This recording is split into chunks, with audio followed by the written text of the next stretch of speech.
o esconderijo de Deus. A gente conhece, todos conhecem, até mesmo quem não é evangélico, até mesmo quem não é religioso, conhece o Salmo 91. Aquele que habita no esconderijo do Altíssimo, à sombra do Onipotente, descansará. Então, o Salmo 91, ele já fala do esconderijo do Altíssimo, que quantas vezes a gente cita, a gente fala, as pessoas falam, mas não sabem nem o que estão falando. Mas o esconderijo do Altíssimo é o melhor lugar para se estar. O esconderijo do Altíssimo é aquele lugar que nós deveríamos desejar estar.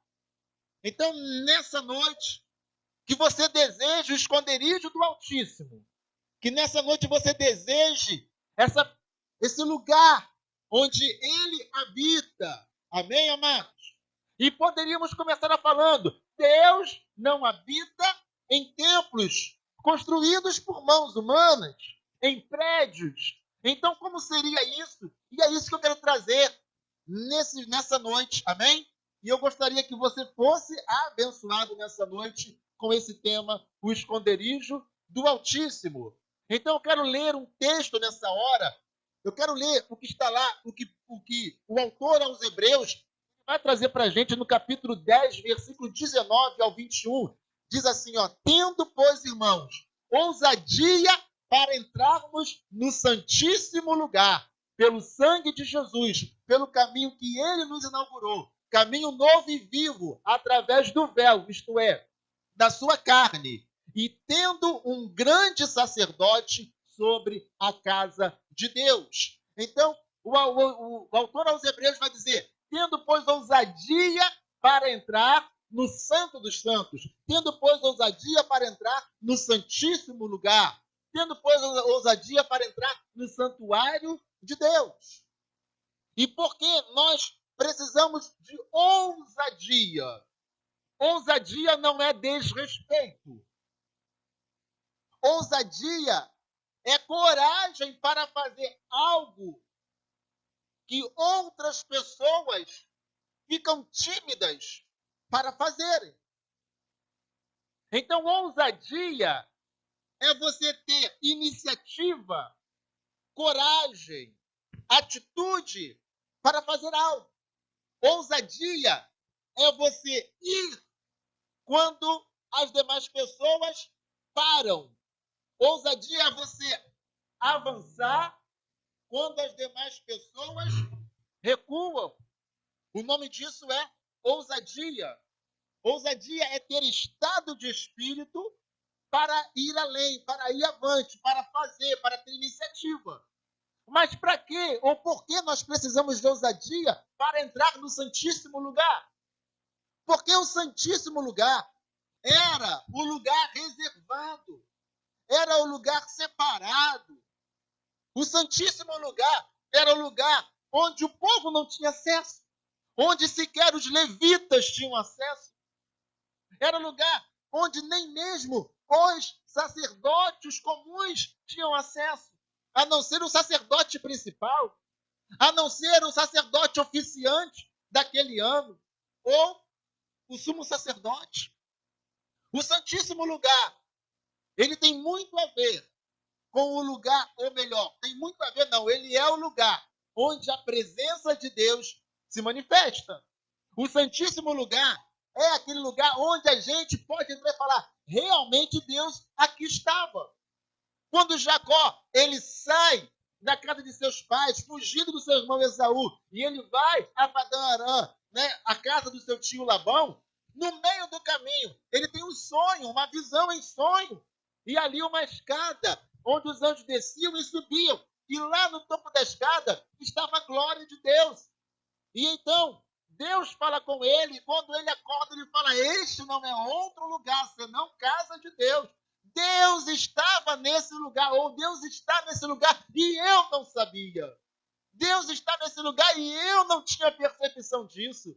Esse não é outro lugar, senão a casa de Deus. Isso aqui é a porta dos céus. Isso aqui é Betel. Então Jacó estava no lugar E ele não sabia que Deus ali estava. Mas o que havia ali? Nada. Ali era uma passagem. Ali era um caminho. Um lugar deserto. Não estou falando, não me refiro a um deserto de areia, mas era um lugar onde não havia absolutamente nada. E ele fala, Deus estava nesse lugar, mas eu não sabia. Pois é, amados, onde Deus habita? Onde Deus está? Deus está naquele lugar onde nós conseguimos nos conectar a Ele. Ah, então Deus está em qualquer lugar, em todos os lugares? Não. Primeiro, Deus ele enche os céus, Deus enche a terra. Nada pode comportar a presença de Deus. Mas é interessante que muitas pessoas, apesar de Deus estar se manifestando em determinado lugar, algumas pessoas não alcançam a presença de Deus. Como Jacó dizia, eu não sabia que Deus estava aqui e Deus estava aqui. Aqui é casa de Deus. Ele não dizia, como quem diz, Deus está passando por aqui. Deus passou por aqui. Ele fala, isso aqui é Betel. Isso aqui é casa de Deus. Aqui é a porta dos céus. Então ele está falando de uma maneira como se ali fosse a habitação de Deus. Lá no teu quarto de oração, lá é Betel, lá é casa de Deus, lá é habitação de Deus, lá é porta dos céus. Lá no teu escritório, lá naquele local da tua casa secreta, lá naquele cantinho, sei lá, no terraço. Eu não sei onde você costuma orar. Mas o local onde você se apresenta diante de Deus, ali é a porta dos céus. Amém, amados? Não é apenas aqui, e muito menos esse espaço, como alguns costumam falar, que esse lugar, não, isso aqui é santo. Esse pedaço aqui é santo. Qual a diferença desse pedaço aqui para esse pedaço aí onde você está? A única diferença é que aqui é um pouquinho mais alto, é elevado, de maneira que eu possa falar olhando vocês e vocês possam me ver. Apenas isso. Porque não vai ser esse pedaço elevado onde eu estou, não vai ser aí, porque a porta dos céus é todo o lugar onde nós realmente nos encontramos com Deus. Onde nós podemos falar, eis-me aqui, Senhor. Onde nós podemos falar, Senhor, eu estou aqui. Senhor, eu quero me relacionar contigo. Senhor, eu quero a tua presença. É todo o lugar onde nós nos inclinamos para Deus. Esse é a porta dos céus. Então, por que eu vou ter ousadia? Ah, porque antes, no tabernáculo, havia as divisões, os 3 compartimentos do tabernáculo. Depois foi construído o templo pelo rei Salomão. E ali estavam os três compartimentos do templo. E o último compartimento, o mais interior do templo, ali estava o Santíssimo Lugar, onde apenas o sacerdote principal, oficiante da época, poderia entrar uma vez por ano para levar, para oferecer por todo o povo, pelo pecado de todo, por ele e pelo pecado de todo o povo. Então, o povo não tinha acesso. Havia um véu que o separava. E esse véu, quando foi rasgado? Esse véu foi rasgado quando Cristo expira na cruz.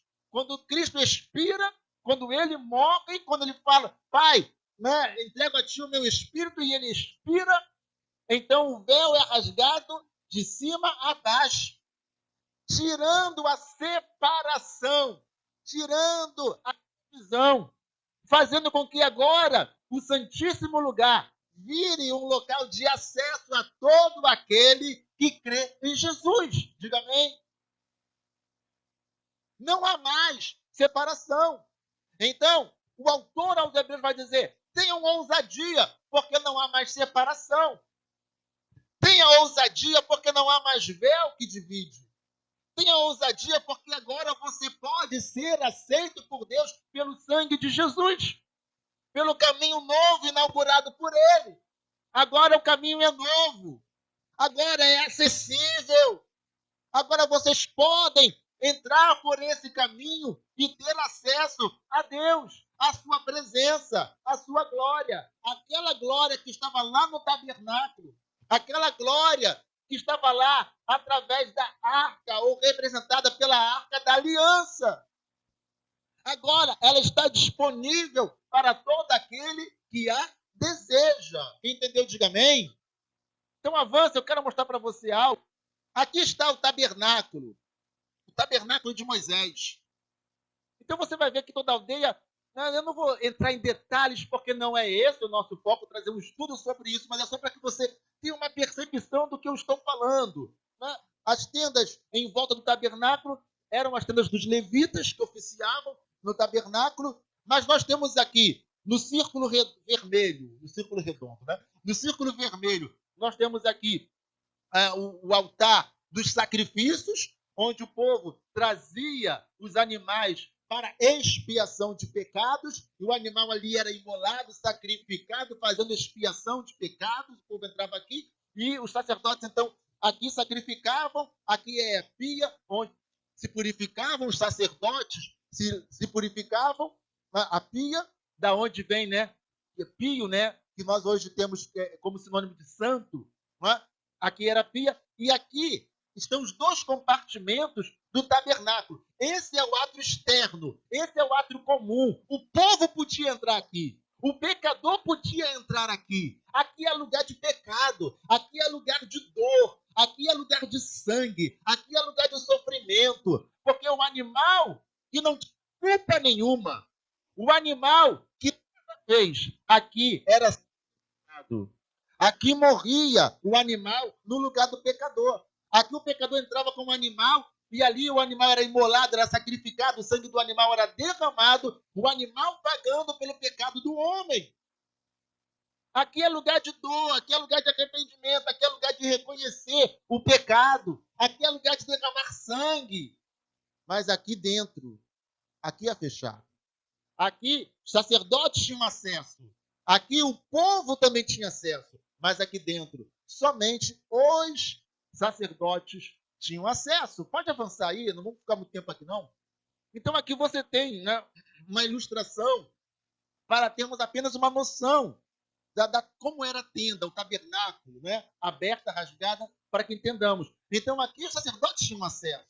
Nós temos lá a menorá, nós temos aqui a mesa dos pães asmos, nós temos aqui o Senhor. Aqui é a mesa da propiciação. Aqui nós temos onde o incenso é queimado. Desculpa, esqueci o nome agora. Aqui onde o incenso ele não é queimado, onde sobe o perfume diante do Senhor. Mas aqui nós temos o véu de separação. Aqui é o véu de separação. E lá dentro, no santíssimo lugar, aqui é o santo lugar. Aqui é o santíssimo lugar. O santíssimo lugar, somente o sumo sacerdote podia entrar. O santíssimo lugar abrigava a arca da aliança do Senhor. Lá somente o sumo sacerdote podia ter acesso. Lá é onde a glória de Deus se manifestava. Lá onde a glória de Deus habitava. Lá era o lugar da santidade de Deus. Era a presença manifesta de Deus. Uma única vez por ano, o sumo sacerdote ali entrava para oferecer pelo povo. E ele tinha que estar limpo, devidamente purificado, porque entrar ali indignamente significava morte. Entrar ali indignamente significava morrer. Não poderia entrar ali impuro. Tinha que entrar ali purificado, santificado. Então, quando o autor aos Hebreus fala, tenha ousadia para entrar, é porque até mesmo o sumo sacerdote, quando entrava lá, entrava em temor. Em tremor. Receioso, porque lá era o local da glória de Deus manifesta. Amém ou amém, amados? Eu quero estar onde a glória de Deus está.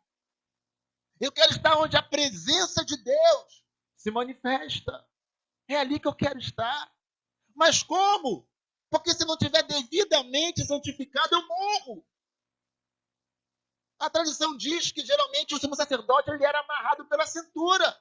Porque se ele entrasse lá e tivesse indigno, ele iria morrer lá dentro. E quem iria entrar lá para retirar o corpo do sumo sacerdote? Ia morrer também lá dentro. Então, caso o sumo sacerdote expirasse, morresse lá dentro por estar impuro, ele era puxado pela corda. Não há nenhum relato de que isso tenha acontecido.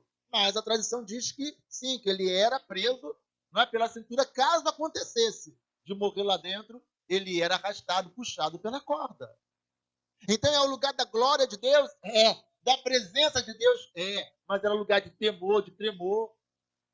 Então, quando o autor diz, tendo ousadia, ele está dizendo, agora vocês são purificados no sangue perfeito, que é o sangue de Jesus. É o sangue perfeito. É o sangue que nos santifica. E por esse sangue, nós agora podemos nos aproximar de Deus, porque o véu foi rasgado de cima a baixo quando Jesus consuma o seu ato expiatório pela humanidade. Quando o sacrifício perfeito, então, é oferecido na cruz. Quando o Cordeiro de Deus é imolado naquela cruz. Quando Cristo morre em nosso lugar. Então agora o caminho é livre. O acesso agora é livre para estarmos diante de Deus. E agora podemos trazer para nós um santíssimo lugar. Agora podemos trazer para nós o Santo dos Santos.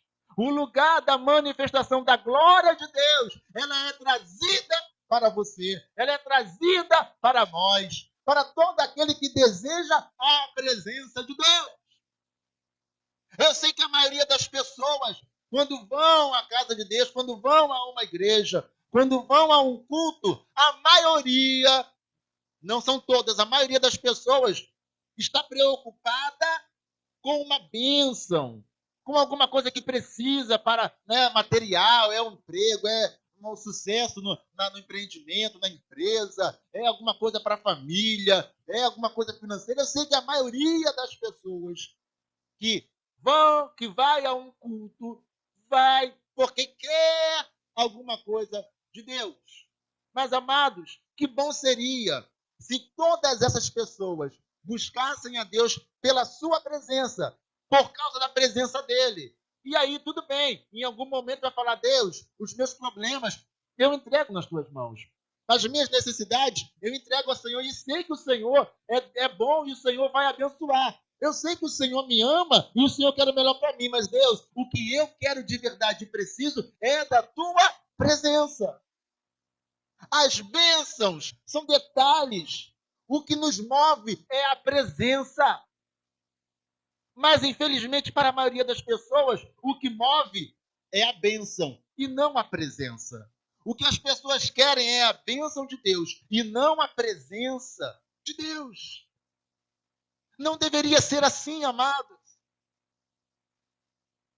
O que nos motiva deveria ser a presença de Deus. Eu estou na casa do Pai porque eu amo o Pai. E não por causa da comida que o Pai me dá. Eu estou na casa do Pai porque eu amo o Pai. E não por causa da roupa que o Pai compra para mim. Eu estou na presença de Deus por causa da presença dele. E não por causa daquilo que ele pode fazer ou me dar. Quem entendeu, diga amém. Então o Santíssimo Lugar não é para qualquer um. Quem vai à casa de Deus querendo uma bênção, jamais terá acesso ao Santíssimo Lugar. Quem vai à casa de Deus querendo uma solução para um problema, jamais alcança o Santíssimo Lugar. Por quê? Por causa do coração. Por causa da motivação. Por causa da motivação. Quem entendeu, diga amém. Quem dera que todos nós desejássemos mais a presença de Deus. Houve um tempo em que a igreja desejava mais a presença de Deus. Quando, pastor? Quando? Lá no tempo dos apóstolos? Não! Quando eu era criança, quando eu era adolescente, há pouco tempo. As pessoas desejavam mais Deus, que alegria! Em que os irmãos participavam dos cultos, e os cultos eram simples. A igreja não tinha um telão desse. A igreja não tinha uma iluminação como essa, não tinha o que nós temos aqui. A igreja era simples. Mas os irmãos desejavam tanto a presença de Deus. Quando alguém começava a cantar aqueles cânticos simples, com uma humildade, cantando, não tinha nem instrumento para acompanhar. Mas a glória de Deus descia sobre os irmãos choravam como crianças. Os irmãos saíam da igreja a um semblante de alegria. Sabe por quê? Quem entrou ali, naquele culto, cheio de pecado, sentia-se leve, sentia-se perdoado por Deus, limpo, por causa da presença de Deus, porque eles desejavam a presença de Deus. Ah, amados, que bom seria se nós desejássemos mais a presença de Deus, em vez de desejar as bênçãos dele. Todos nós precisamos, eu preciso de bênção. Vocês precisam de bênção. Eu já disse, eu também preciso de bênçãos de Deus. Não estou falando que você não possa querer ou pedir. Eu estou falando que aquilo que deveria nos mover é a presença dele. E não a necessidade que temos de sermos abençoados. Porque Deus conhece as nossas necessidades. Jesus disse que se nós pedirmos, nós receberemos. Ministramos no domingo passado para os filhos, somente para quem é filho. Se o pai, seu filho pede pão, o pai não vai dar uma pedra. Ministramos isso no nosso último culto. Podemos pedir, é claro, mas o que nos move não é o desejo de ser abençoado, é o desejo da presença de Deus, é desejar entrar no mais interior do templo, no mais interior do santuário, no santíssimo lugar, onde a glória dele se manifesta na nossa vida. Diga aleluia! Eu quero trazer um texto, pode avançar. Eu quero trazer um texto tremendo, que está lá em primeiro livro de Samuel, capítulo 3. Primeiro livro de Samuel, capítulo 3, versículos 1 ao 11. Nós vamos ler todos esses versículos, porque esse texto é tremendo. Quantas vezes eu já chorei lendo esse texto? Inúmeras vezes. Inúmeras vezes. Ao longo dos anos. E hoje eu comecei a ler esse texto mais uma vez, quando eu estava preparando a mensagem.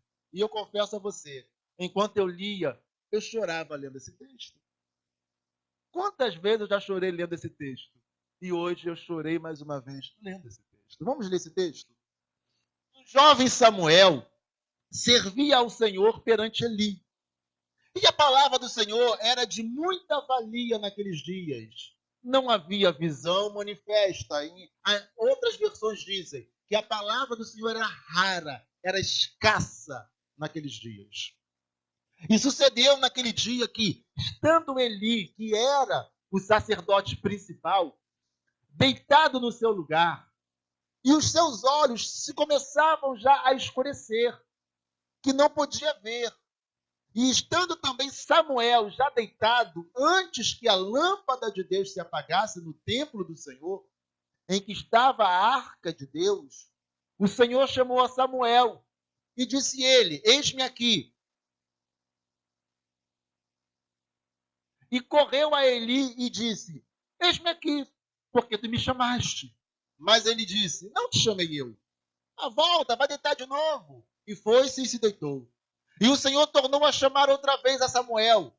Samuel se levantou e foi a Eli e disse: eis-me aqui, porque tu me chamaste. Mas ele disse: não te chamei, meu filho, torna a deitar-te. Porém Samuel ainda não conhecia o Senhor, e ainda não lhe tinha sido manifestada a palavra do Senhor. O Senhor, pois, tornou a chamar a Samuel terceira vez. E ele se levantou e foi a Eli e disse: eis-me aqui, porque tu me chamaste. Então entendeu Eli que o Senhor chamava o jovem. Pelo que Eli disse a Samuel: vai te deitar. E há de ser que, se te chamar, dirás: fala, Senhor, porque o teu servo ouve. Então Samuel foi e se deitou no seu lugar. Então veio o Senhor e ali esteve, e chamou como das outras vezes Samuel. E chamou como das outras vezes: Samuel, Samuel. E disse Samuel: fala, porque o teu servo ouve. E disse o Senhor a Samuel: eis aqui, vou eu fazer uma coisa em Israel, a qual todo o que ouvir lhe tinirão ambas as orelhas, ambos os ouvidos. Vamos trazer isso a miúdo aqui nessa hora. Samuel era um menino, talvez tivesse 12 anos de idade nessa época. Para quem não se lembra ou não sabe, Samuel foi aquele menino, aquela criança, aquele filho pedido por Ana. A mulher estéril de Eucana, que era desprezada por Penina, porque Penina dava filhos para Eucana, e Ana, que era a esposa de verdade, era estéril. E um dia ela entra ali mesmo, nesse mesmo lugar, e ela começa a chorar diante do Senhor. E ela começa a clamar, a derramar toda a sua alma diante do Senhor. E quando Eli entra e vê ela naquele lugar, daquele jeito, que não era algo comum, não era como hoje, que alguém entra no templo, na igreja, vai ali orar. Não era, isso não era comum. E ainda mais que era uma mulher. E ainda mais que ele vê ela de uma maneira como ele nunca tinha visto ninguém. Porque enquanto as pessoas, no máximo, entravam para fazer no máximo, mas nem isso faziam, para chegar e falar e fazer uma reza qualquer, Ana estava se derramando diante do Senhor por inteiro, inteireza. Ela derramava-se diante do Senhor porque ela não conseguia ser mãe, porque ela era estéril, e ela era humilhada por causa disso. E quando ele vê ela naquela atitude, que não era uma atitude apenas formal, ela não estava ali formalmente falando com Deus, ela estava derramada, espontânea diante do Senhor. Amados, nada melhor do que estarmos espontâneos diante de Deus. Tem muita gente que ora a oração formal. Tem muita gente que, por exemplo, acorda de manhã e ora todas as manhãs. Mas ela vai lá, né, dobra o joelho e fala: meu Deus, meu Pai, muito obrigado por mais esse dia, obrigado pela família que o Senhor me deu, pelo meu emprego, pela minha saúde, muito obrigado por tudo. Faz aquela oração formal, levanta e vai embora. Mas Deus quer algo mais do que uma oração formal. Deus quer intimidade, Deus quer entrega, Deus quer espontaneidade. Deus quer que a gente coloque e derrame a nossa alma diante dele, como nós vimos na semana passada. Amarás a esposa ao Senhor teu Deus de todo o teu coração, de toda a tua alma, de todo o teu entendimento, com todas as tuas forças. Deus quer que o nosso relacionamento com ele seja intenso e não formal. Formalidade é coisa da religião ou da religiosidade. A religiosidade trouxe formalidade. Formalidade de paramento, de roupa, de veste, de tudo. Deus não quer formalidade. Deus quer entrega. Deus quer que a gente seja inteiro para Ele. Deus quer que a gente se derrame diante dEle. É isso que Deus quer. Intensidade diante dEle. E se nós não buscarmos a Deus com intensidade, não alcançaremos a sua presença.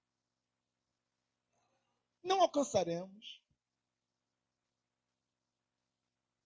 E então ele olha para Ana e fala: mulher, tá doida? Como é que pode na casa de Deus, embriagada? Tá doidona, mulher? Que coisa feia! E ela fala: não, por favor, homem de Deus, não me leve a mal, não pense que eu sou uma mulher ímpia. Não, eu estou aqui diante do Senhor, derramando a minha alma diante do Senhor. Eu estou aqui com o meu desgosto, colocando toda a minha alma diante do Senhor, clamando a Ele.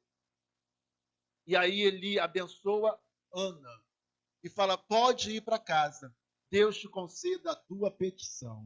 E dali a 9 meses, nasceu quem? Nasceu esse menino aqui, Samuel.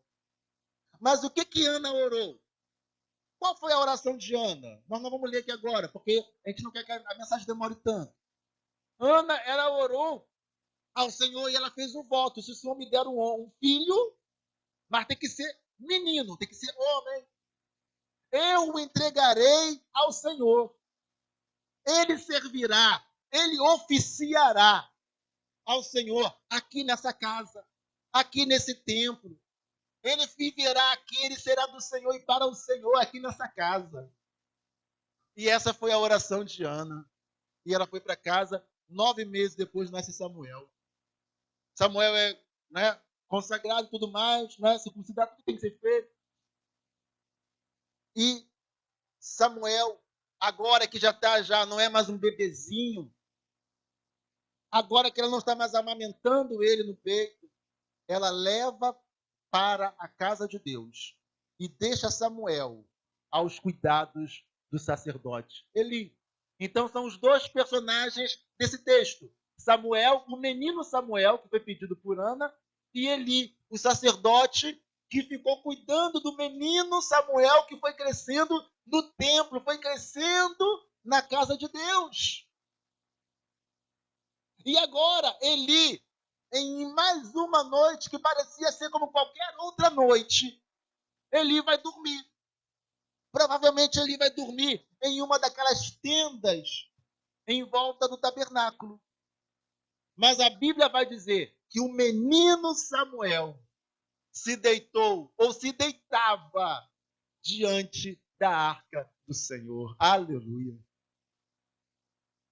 Eli ia para a sua tenda. Não sei qual era a tenda. Eu não sei se era essa. Eu não sei qual tenda que era. Alguma daquelas tendas. Lá estava Eli, o sacerdote principal. Mas o menino Samuel está dormindo dentro do tabernáculo, diante da arca do Senhor. Oh, aleluia. Glória a Deus. Você entende isso, querido?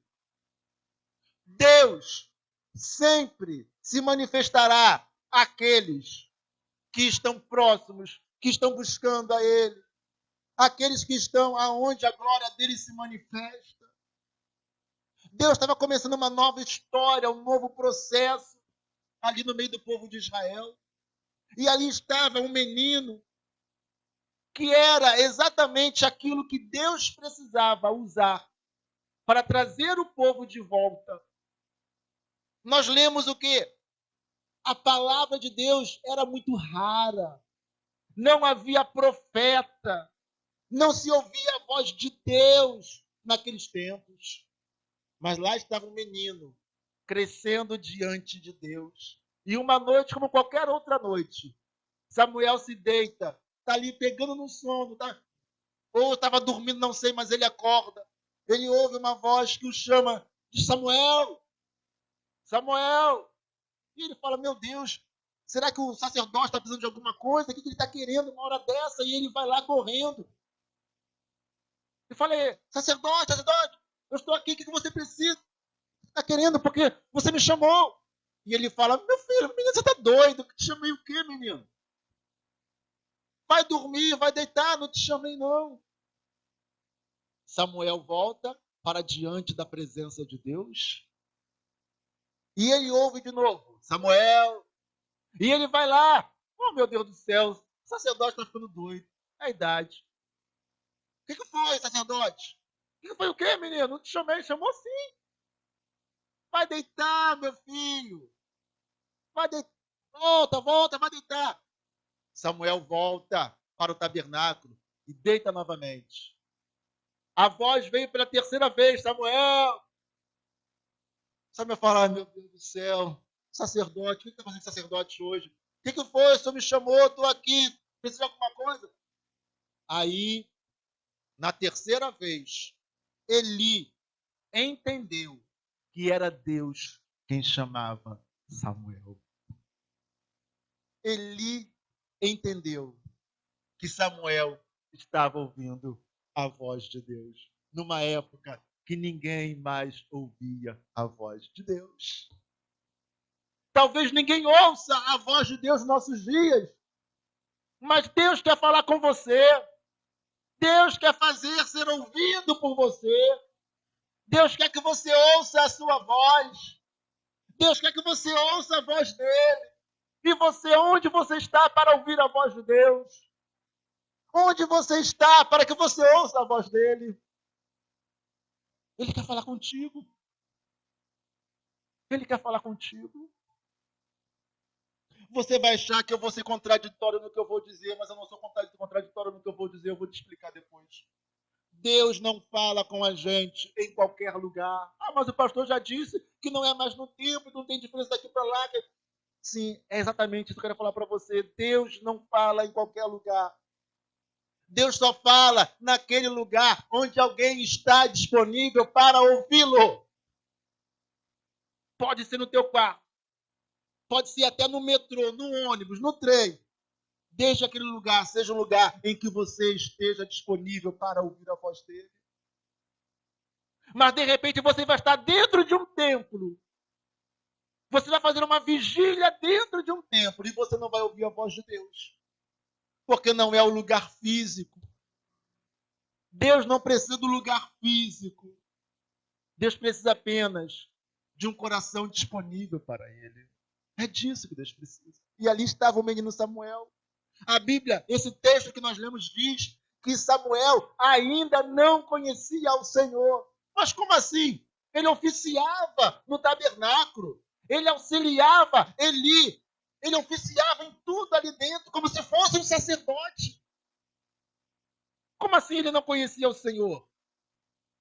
Ele ainda não havia tido uma experiência sobrenatural com Deus. Ele ainda não havia tido uma experiência sobrenatural com Deus. Tem muita gente que está enchendo a igreja, mas nunca teve uma experiência sobrenatural com Deus. Nunca ouviu a voz de Deus. Nunca sentiu a presença de Deus. Nunca foi envolvido pela glória do Senhor, mas está na casa de Deus, mas nunca teve experiência com Deus. Talvez seja o momento de você abrir o teu coração para você experimentar a presença de Deus na tua vida. Samuel oficiava todos os dias, desde que ele era menininho. Eu fico imaginando Eli no tabernáculo e o menininho agarrado na perna dele. Sacerdote, o senhor vai para onde agora? Posso ir também? E lá ia Eli, sei lá, de repente Eli sei lá, de repente ele ia oferecer incenso ao Senhor. E lá estava o menino Samuel, pequenininho, indo do lado dele, atrás aqui na perna dele. Indo ali. Ai, que cheirinho bom, que cheirinho agradável. Era o incenso no tabernáculo. Então ele cresceu oficiando, mas ele ainda não havia tido uma experiência com Deus.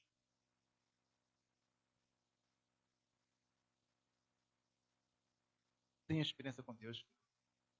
Quando Eli percebeu que Deus estava se manifestando,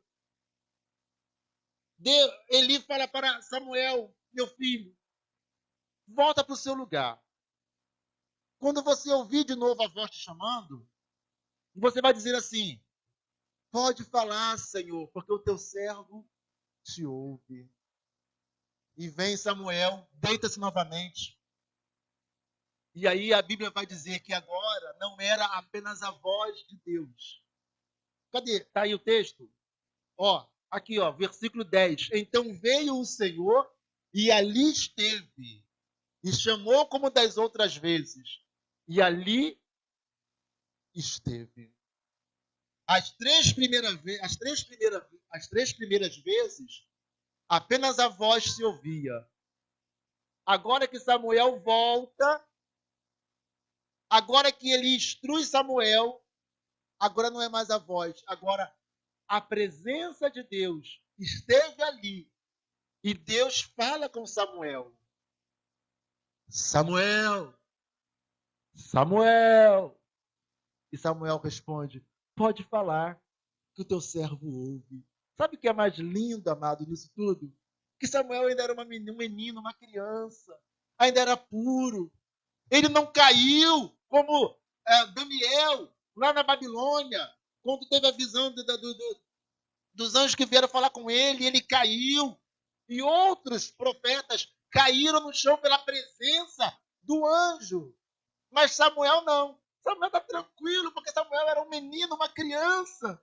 Não tinha muito a temer. E ele fala, pode falar que o teu servo ouve. E ele não tem medo. E Deus, então, começa a falar com Samuel e vai dizer, eu farei, nesses dias, uma obra tal que aquele que ouvir tinirá ambos os ouvidos. E aí ele traz uma palavra contra a própria casa de Eli, é uma outra história que não dá para contar hoje. E a partir dali, todo o povo começa a entender que havia profeta de novo em Israel. Que Deus havia levantado o menino Samuel por profeta do Senhor. Deus agora estava novamente manifestando a sua presença no meio do povo, coisa que não acontecia há gerações, agora estava acontecendo novamente. Amém, amado?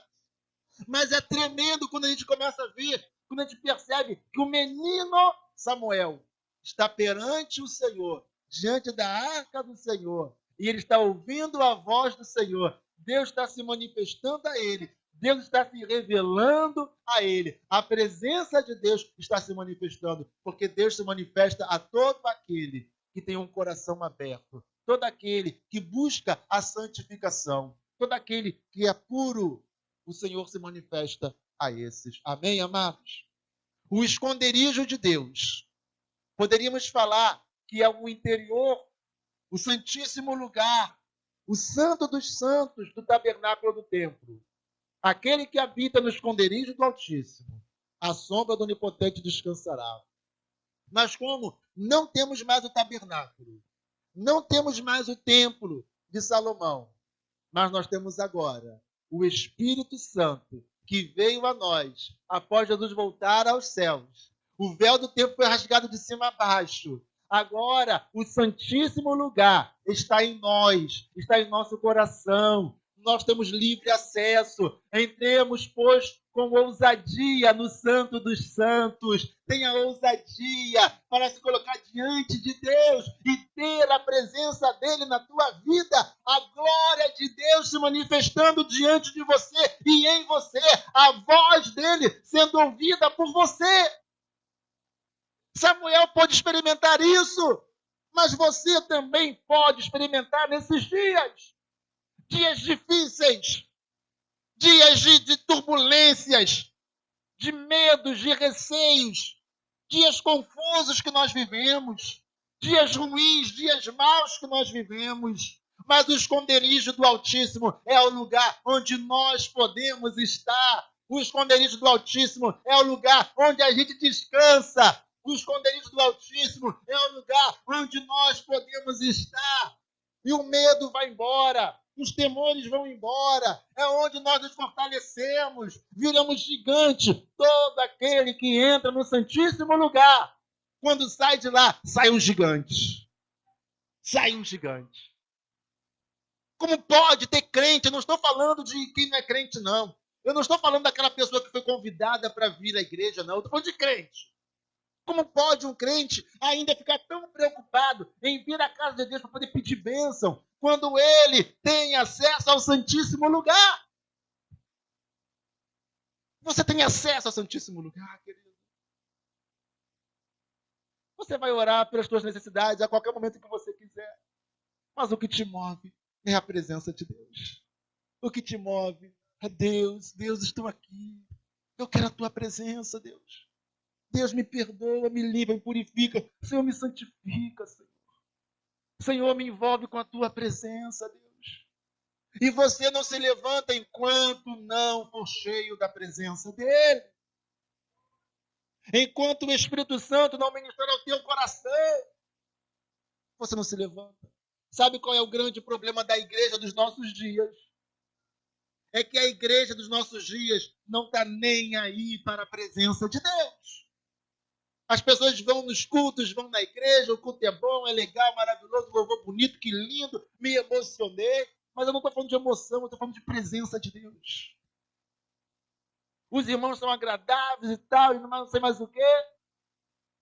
Mas o povo não está preocupado com presença de Deus. As pessoas não querem presença de Deus. As pessoas querem soluções e bênçãos de Deus. Prioridade é a presença de Deus. Amém? Quando você entende que você pode entrar no Santíssimo Lugar, quando você entende que você pode permanecer no Santíssimo Lugar, a tua vida é mudada. Você vai para um outro nível. Você deixa de ser aquele crente rasteiro. Você vai para um outro nível. Amém, amados? E é tudo que Deus quer. É isso que Deus deseja, que você venha para a presença dele. Ele deixou disponível para você. Foi por isso que ele rasgou o véu. Foi por isso que Jesus morreu na cruz. O véu de separação só se rasgou quando Cristo morreu na cruz. Um sacrifício foi feito. O Filho de Deus foi sacrificado para que tenhamos acesso ao Santíssimo Lugar. E as pessoas ainda estão atrás de Jesus por causa dos pães que ele multiplicou. Quando deveriam estar atrás de Jesus por causa da glória de Deus que se manifesta através dele. Amém, amados? Amém ou amém? Enquanto o povo estava lá embaixo, atrás de Jesus, por causa dos pães e peixes que ele multiplicou, lá no Monte da Transfiguração, Pedro falou: vamos ficar aqui nesse lugar, não vamos descer daqui nunca mais, porque ali a glória de Deus se manifestou ali em cima. Amém, amados? Alguns querem os pães e peixes multiplicados, outros querem permanecer aonde a glória e a presença de Deus se manifesta. Quem é você? É aquele que está lá embaixo procurando, cadê o Jesus multiplicador de pães e peixes? Ou você é aquele que está lá em cima dizendo, Senhor, vamos ficar aqui para sempre. Façamos 3 cabanas aqui, vamos ficar aqui para sempre, não vamos descer nunca mais. Porque esse lugar é maravilhoso. Porque era o lugar onde a glória de Deus se manifestou. Tomara que você seja essa pessoa que quer estar onde está a glória de Deus. E não aqueles que querem estar onde há a multiplicação de pães e peixes. Que você esteja no esconderijo do Altíssimo e que você viva à sombra do Todo-Poderoso. Amém, amados? Glória a Deus. Dê um aplauso ao Senhor com alegria.